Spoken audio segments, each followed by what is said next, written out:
Chapter 8, Mishnah 6. The Mishnah returns to the topic of the tumah of food, which has been discussed in chapters 1 through 3. This Mishnah defines which items are considered food with regard to tumah. The basic law is that any food usually eaten by people is considered food in this regard and thus can become tameh. The Mishnah begins with a general rule that gives more detail about this law. The sages stated a general rule concerning the laws of Tohoros. If anything intended as food for a human becomes tameh, it remains tameh, even if it spoils so that it is no longer fit for humans to eat, unless it spoils to the degree that it becomes unfit even as dog food. If it gets that spoiled, it loses its status as food and thus loses its tumah.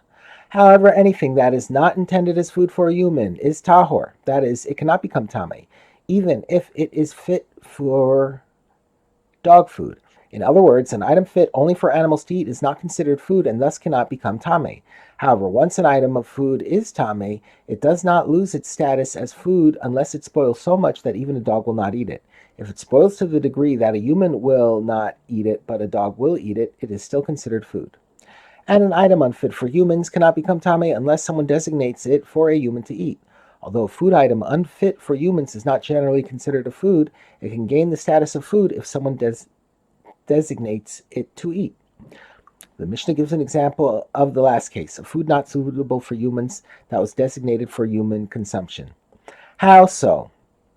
A pigeon fell into a vat filled with wine and died, thus becoming repulsive to eat.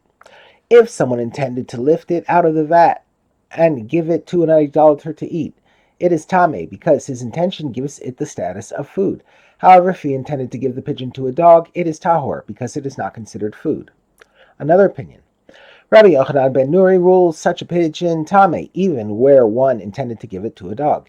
In his opinion, a bird that falls into a vat is not that repulsive, and people would eat it in times of need, for example, in times of hunger. Thus, it is always considered food. Having stated that intention is sometimes needed in order for an item to be considered a food, the Mishnah discusses whether certain people can provide this intention. If a deaf, mute, a deranged person, or a minor had intent to give the bird to an idolater as food, it is not considered food and is tahor.